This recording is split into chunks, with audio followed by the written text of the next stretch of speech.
do you think it's still Democrats against Republicans, Republicans against Democrats, or do you think it's establishment versus anti-establishment? Meaning, do you think that distinction has been made to the American voter to say, look, you're either voting for a establishment Republican candidate, you're voting for an establishment Democratic candidate, or you're voting for an anti-establishment Democratic candidate or anti-establishment Republican candidate?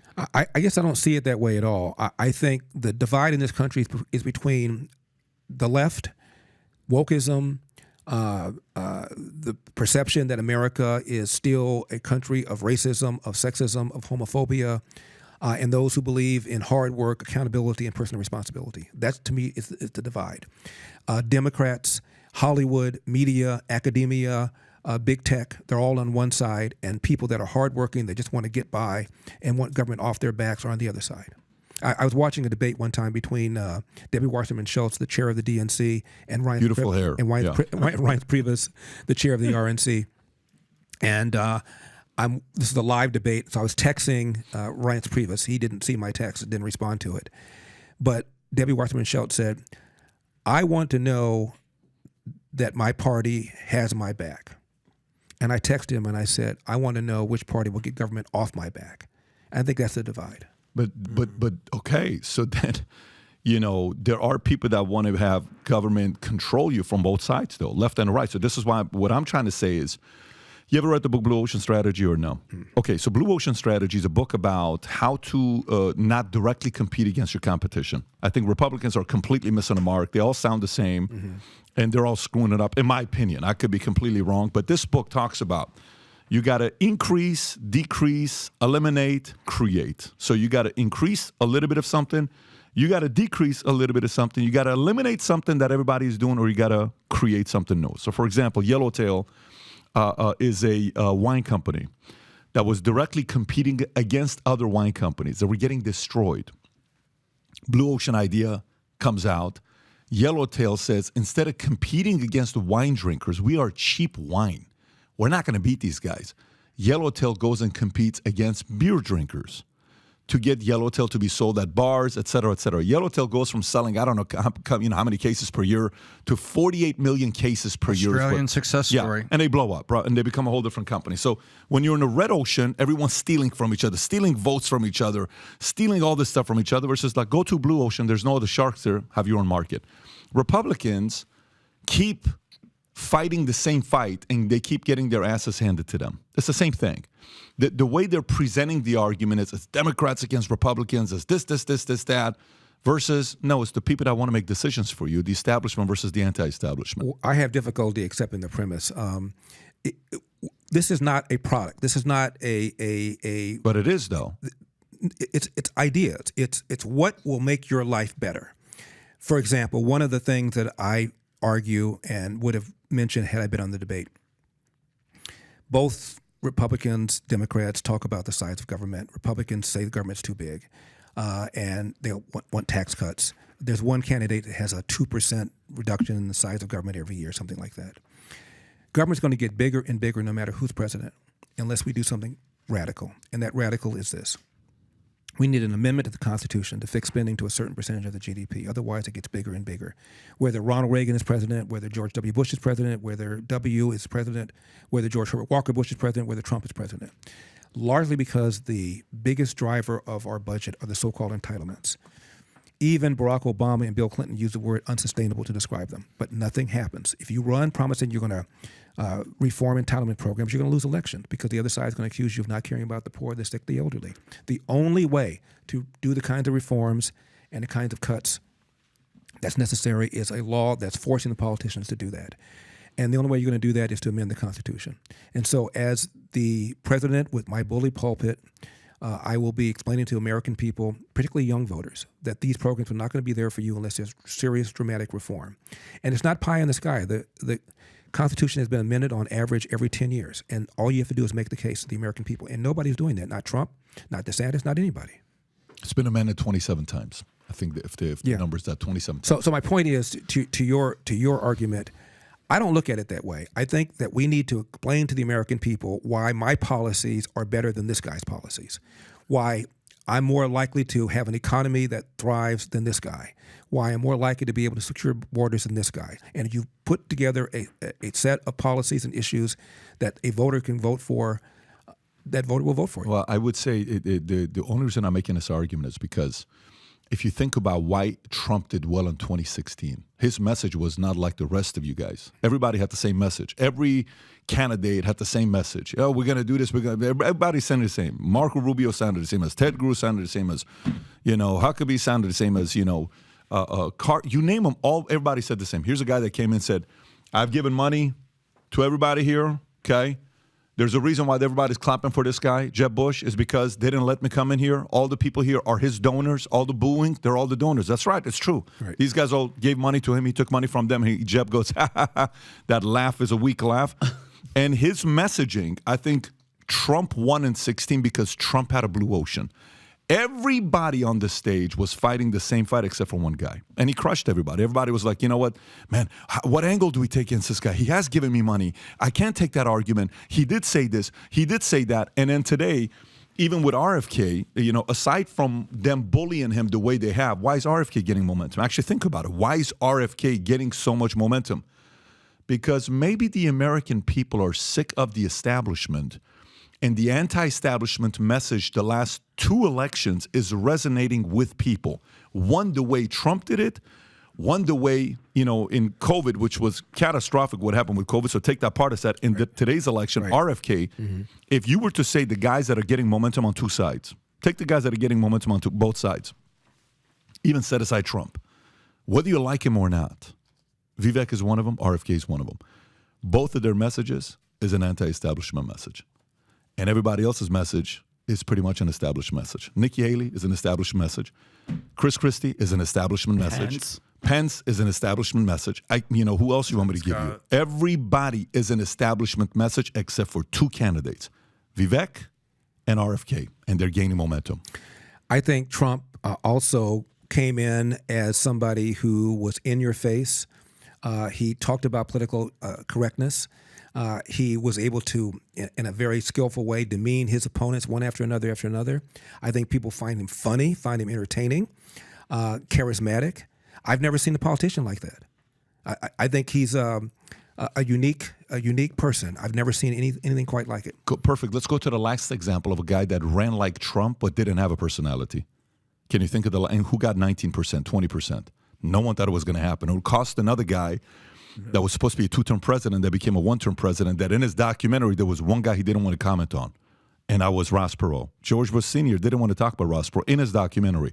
When the word Perot came out, he did not want to. He says, I don't want to talk about that. I don't want to talk about that. So what happened with Perot? How did Perot speak? He wasn't funny. He was boring. Actually, he was funny. Now, why are they doing that? Yeah. Now, I'm going to get on the hood. I'm going to look at it right now. I'm going to go look at it and put it back down. That's going to take care of that. I'm not going to soundbite it. He was hysterical. But he wasn't Trump. He didn't have Trump's personality. And that's a damn shame. He wasn't. He didn't have Trump. But what did he have? But he also ran as an independent. He had a message of anti-establishment. Independents don't win. They just don't win. But it's not what I'm. The point. Well, Trump was an independent who ran as a Republican.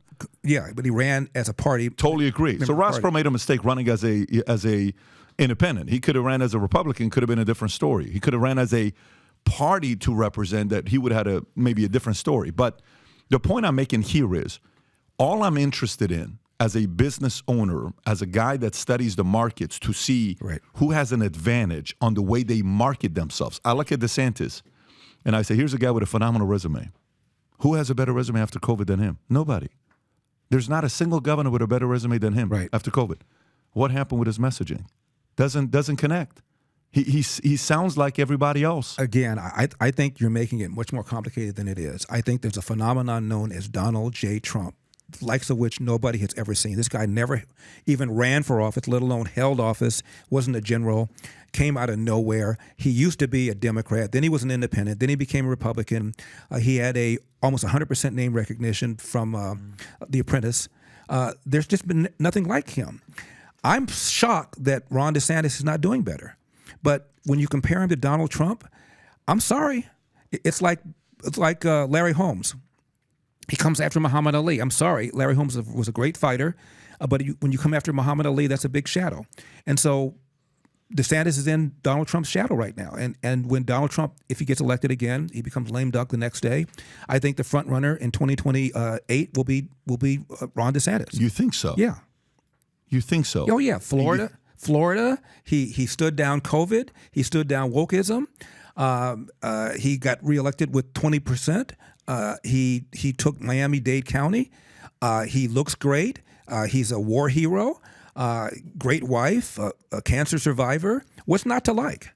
It's just not your time. It's Donald Trump's time. Sorry. Is MAGA going to support him after him essentially going after Trump? I think so. But that's a long way away. I mean, that's a real far down the road. But I really think that we just have to recognize that Donald Trump, I've never seen a one-term president hold on to the party like this. When Jimmy Carter lost, he couldn't get a table at Fatburger. When George Herbert Walker Bush lost, nobody talked to him. This guy lost. He's a one-term president, and he maintained his grip over the party. I've never seen anything like it. And I've been watching politics since I was 8 years old. Are you a sports guy? Yeah. Okay. You ever seen the movie Billy Bean, the Moneyball? I did. Okay. Yeah. We watch that movie all the time. It's a great one of our movie. favorite movies. Yeah. He's the only guy that I brought 3 times to speak at my different events. Wow.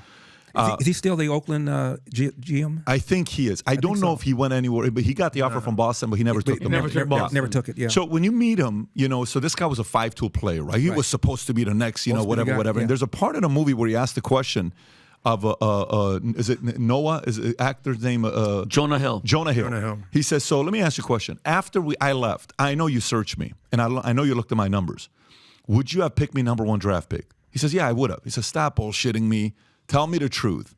Where would you have picked me? He said, I would have picked you in the 9th round. 9th round, yeah. No signing bonus. He says, and you would have gone to Stanford. And he takes a drink and he puts it down. He says, got it. Well, pack your bags. Come down here. I just signed you. I bought you from the Cleveland Indians, right? Right. Okay.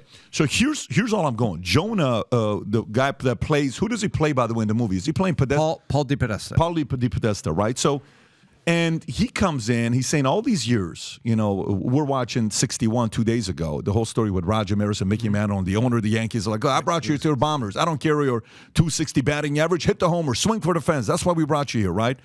Back in the days, baseball was about what? Who can hit the home runs? Who can get the eyeballs? Who can fill up the arena? Everything changed once, Podesta, on-base percentage, all this other stuff. I think you guys are so been in this world for so long and I keep saying you guys. I mean, people who are in the political side. I don't want to put you as you guys, but you're part of media. You've been around for a long time. Right. Hell, you got a star in the freaking Hall of Fame, on the Hollywood Walk of Fame. Yeah. So I think that world, you are so used to saying the same lines, the same things every 3-4 years, that nobody has sat there and challenged the establishment of media, opinions, radio, whatever. No one's challenged you guys to say, I don't think you're looking at the right categories of who to choose as a candidate. I think you keep looking at the same old way of selecting candidates. And I think what Trump is doing to that world, he's shocked the hell out of everybody to say, okay, what used to matter is not what matters today. What matters today is very different. Let's look at a golf score of candidates to put up there to look at and then realize, nope, this guy's not going to do it. He just doesn't have the X factor. He doesn't have the following. He doesn't have this. He doesn't have this. He doesn't have that. The score here, golf score, the number 1 guy, if I had more time on my hands and I wasn't running 9 companies, I would hire, I'm being serious with you right now, I would hire 10 analysts, bring them in, put the last 500 candidates that we've had, Dems, right, independent, everything. Get every one of their scoring based on 40 different categories, then eliminate 10 of the categories, the bottom 10, then go 30, then go eliminate bottom 10, then go 20, then eliminate bottom 10, then go top 10. And then I would go based on the top 10 most important areas to select a candidate, look at a golf score and say, you know what, look at this. Look what trend we notice. This guy did this because of this. That guy, no, this guy's not going to win. That guy's not going to win. Not saying there's some people that do this out there, but I think... You act like it's mathematical. It's not. It's not. But I think it is. Remember in the movie I think it is, Moneyball? Yeah. He said, you think you know, but you don't. He had all these coaches there. You don't. Who saw Donald Trump coming? Nobody did. Yeah. Nobody did. Yeah. Who saw Joe Biden coming in 2020? Nobody did. Not until Clyburn got behind him. This is unpredictable. I mean, I never thought Donald Trump was going to get the nomination until. Well, that's a different story, though, because you're talking about the Astros winning the World Series. Here's the deal. I'm at home when he comes down the escalator. Yeah. And he says, Mexicans, they're rapists, or this, that, the other. Oh my God, this is going to be one of the shortest campaigns in history. The next day, I'm in an area of LA called Sunland, which is a blue-collar, mostly white area. Mm-hmm. And I'm at this restaurant called Coco's, which is like a Denny's. I'm at the bar having my vegetarian breakfast of bacon, eggs, and hash browns. Guy walks up to me. He says, well, at least the chicken was a vegetarian. Are you Larry Elder? I said, yeah. He said, what are you doing here? I said, I'm here on business. He said, what do you think about what my guy said last night? I said, my guy? He said, yeah, Donald Trump. And the guy, by the way, was a painter, as in house painter. Yeah. And I said, what did you think of him? He said, it's about time somebody spoke for me, and he walked away. Wow. Another guy comes up to me 5 minutes later. You Larry Elder? Yeah. What are you doing here? I'm here. What did you think about what Trump said? What did you think about what Trump said last night? Man, it's about time somebody stood up for us little people. I was there for 45 minutes, and that kind of conversation repeated itself over and over and over again. 2 guys were Hispanic. 1 guy looked like he was Asian American. And I went on the air that day, and I said, I recounted what I just told you, and I said, I've never seen a Republican connect with regular people like that since Ronald Reagan. This guy's going to get the nomination. He's going to become the next president of the United States. Yeah. And nobody was saying it at the time. Okay. So my point is, who saw that coming? Even CNN, MSNBC, hee-haw, as I call it. They kept putting him up there because their ratings... There is a category for that. The ratings went up, but they thought of him as a joke. Okay. Ariana Huffington went on television and said, we're covering him in Huffington Post in the entertainment section because he's not being taken I would create that as a category on the golf score. I would create that as a... So here's what I wrote based on what you just said. So let's have some fun together. Okay. All right, number 1, Moneyball, okay? Remember the scene where all the old scouts are like, I like this one guy. Who would want to have his girlfriend at best as a 6? You should never have a starter that's a 6 as a girlfriend. No, like, he didn't have these confidence. are all the old guys in their 60s and 70s who are trying to say how you should recruit. And then this guy said, this is all you got? Got a beautiful swing. Got a beautiful swing. Yeah. Like, why doesn't he hit? Yeah, why isn't he hit? Well, he's going to learn how to hit. So we're going to teach him. That's a part of the time. The scouts thought they knew what they were talking about because they've been in that world for so long, okay? And then a new player shows up, a new guy, Jonah Hill, DePodesta, saying we got to look at it in a completely different way. I'll give you the other one. One of the things I would put as a category is, this is what I visualize a lot of candidates choosing their presidential election, what they're going to campaign on. Here's what they do. Let me role play and tell me if I'm wrong, okay? And call me out. You're wrong. I love it. You're wrong. Well, let me finish my point. One quick thing, though. You mentioned Vivek as a non-establishment guy. He's at 5%, 6%. Yeah. Come on. But no, he's at 6% because he's going against the number 1 establishment guy. That's what I'm talking about. No, that's not what you're talking about. That's the elephant in the room. Then right you don't there. understand my point. No, you're not understanding my point. Vivek is following the playbook of Trump. And he's at 5%. Because there is a Trump. What if there was no Trump? Take Trump out. But there is. No, I understand that. But because the guy ahead of him is a bigger anti-establishment candidate, which is attractive to people in America today. And DeSantis has higher numbers than Vivek. And according to you, DeSantis is a establishment Because guy. DeSantis, a year ago, you had no clue who the guy was. You've known DeSantis. Vivek, you didn't know a year ago who he was. He was not even Your argument is you got to get somebody who's non-traditional. I'll give you Vivek's league. Non-establishment. No, I will. Fine. Vivek is that way. You're not. He's number 3. The next guy is, in your view, an establishment guy. Mr. Elder, Mr. Hollywood Walk of Fame.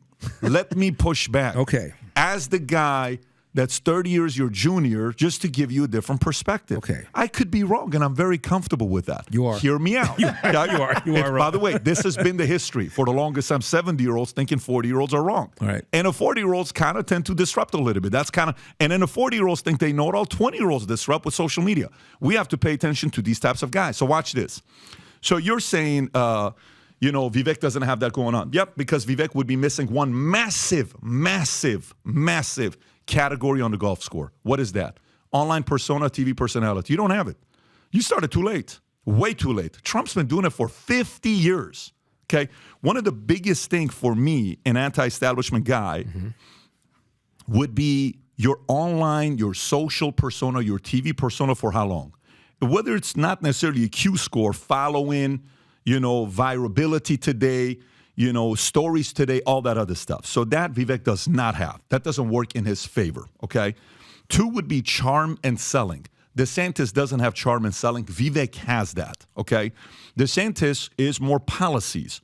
And as much as we want to put policies at the top, I think policies is maybe top 5, maybe top 3. I think there's things way more important than policies when it comes down to getting eyeballs. Now, Biden, I totally agree, but that's a black swan event. That's not a typical traditional season pandemic. It's a very different season. I don't even think it's that. I think he was bringing up Clyburn. Let's just call Biden the Astros case because the Democratic, Astros. Because they did the Democratic DNC. I think we all agree decided to cheat. So let's take Biden off the side and just say, hey, they cheated it and they picked him.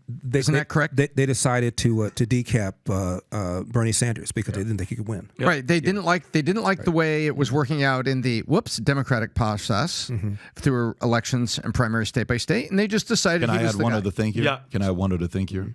One other thing that kind of helps out here, that if you put Ross Perot, that if you put Vivek, who's a junior, that if you put Trump, they have this thing called FU money, okay? Right. That they don't need. So now you're agreeing. Thank you, Larry. We are converting a little bit. No, you're not. Yes, I am. I'm agreeing with you that Donald Trump is a unique species. Is that the name of a pack? He's got FU money. He's got 100% name recognition. He's got a personality like nobody that I've ever seen. And Vivek doesn't have one of the 4.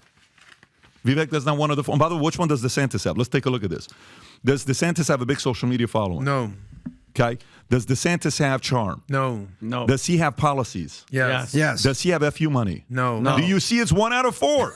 You understand the point I'm making to you? The game is changing. It's called Blue Ocean Strategy. Moneyball 2, starring Holy Patrick moly. David, Larry Elder. This is the point I'm trying to make. But the whole thing with Trump is Biden Trump is an absolute anomaly. We've never seen anything like him. He's got check. The policy thing is almost irrelevant, and I think a lot of his policies were good. I have 1/5 one and that I when you wrote say the policy here, thing and is I'll tell you here in irrelevant, a it's minute. not irrelevant. That's why he's a Republican. Republicans stand for strong borders. They stand for strong national security. They stand for Law lower and taxes. order. They stand for low regulations. Law and So order. that's assumed. But I wrote one additional point here, Mr. Elder. The guy that listens to you more than you listen to me, okay? I've listened to you. You're the guy, okay, that we follow. You are the man. I am okay? the man. You are the man. I agree with that. So we agree on that. Oh, by the way, we don't have to agree on that. We've agreed on that know. for years. Yeah. Okay, but here's the part. The other thing that he does, which I like, that Perot did, and that Trump did, and that Vivek did, the fatherlessness, bringing it in, but I'll tell you what it is. It's creating an issue that no one is talking about, okay? Trump came up and said, the wall, border, rapist, drugs. You're like, whoa, no one's talking about that. The shock factor, right? And everybody else is like, I think the number one issue we have is the economy. I think the number one issue we have is health care. I think when... Okay, and they go wrong with it. This guy's coming with a shock factor saying, nope, here's the number one issue. Boom, here's what we're dealing with. You're acting like he didn't talk about the economy. But those are not his number one, though. Those are not his number one. I think the assumption was that Donald Trump, as a businessman, knows more about the economy than other people. And he does. I didn't say he didn't. Yeah. My point is, you've got to assume that he was elected in part because of his attitude about the economy and the assumption that people thought he was going to. Look, here's another thing about Donald Trump I've never seen before. And my argument is he's a unique species. That's what I'm saying. I was with him in Cleveland in 2016. We campaigned together at Black Church. And I got to speak to him for about 15 minutes privately. And I said to him, there's one thing you should apologize for. He said, I know what you're going to say. It's what I said about John McCain. I said, I couldn't care less. I said, you said that George W. Bush lied us into the Iraq War. I said, I know that you argue that you didn't support the war. Fair enough. But nobody lied. I've talked to Condoleezza Rice. I've talked to Colin Powell. They said the intel was wrong. Nobody lied. I said the British were shooting at the Iraqis were shooting at the British and American planes patrolling the southern and no-fly zones. Saddam Hussein was stealing from the oil for food program. We know he had chemical weapons because he used them on the Kurds, used them on the Persians. He tried to assassinate President George Herbert Walker Bush. There were lots of reasons in the resolution that was signed by the Senate and the House on why we went to war. Nobody lied. And I said, that's what Ted Kennedy's been saying. Week after week after week, we were told lie after lie after lie. I said, you are giving the left talking point to the media. It's not right. And he went like this. However, he never said it again. And see, Donald Trump's way of apologizing is to never say the same wrong-headed thing twice. My point is, he got away with it. He got away with Access Hollywood. Who else do you know that could survive scandals like that? Nobody. So I'm just saying, I've never seen anything like it. And so when you're going, we need this, you're trying to reverse engineer Donald Trump. It's Donald Trump. So if you like this clip and you want to watch another one, click right here. And if you want to watch the entire podcast, click right here.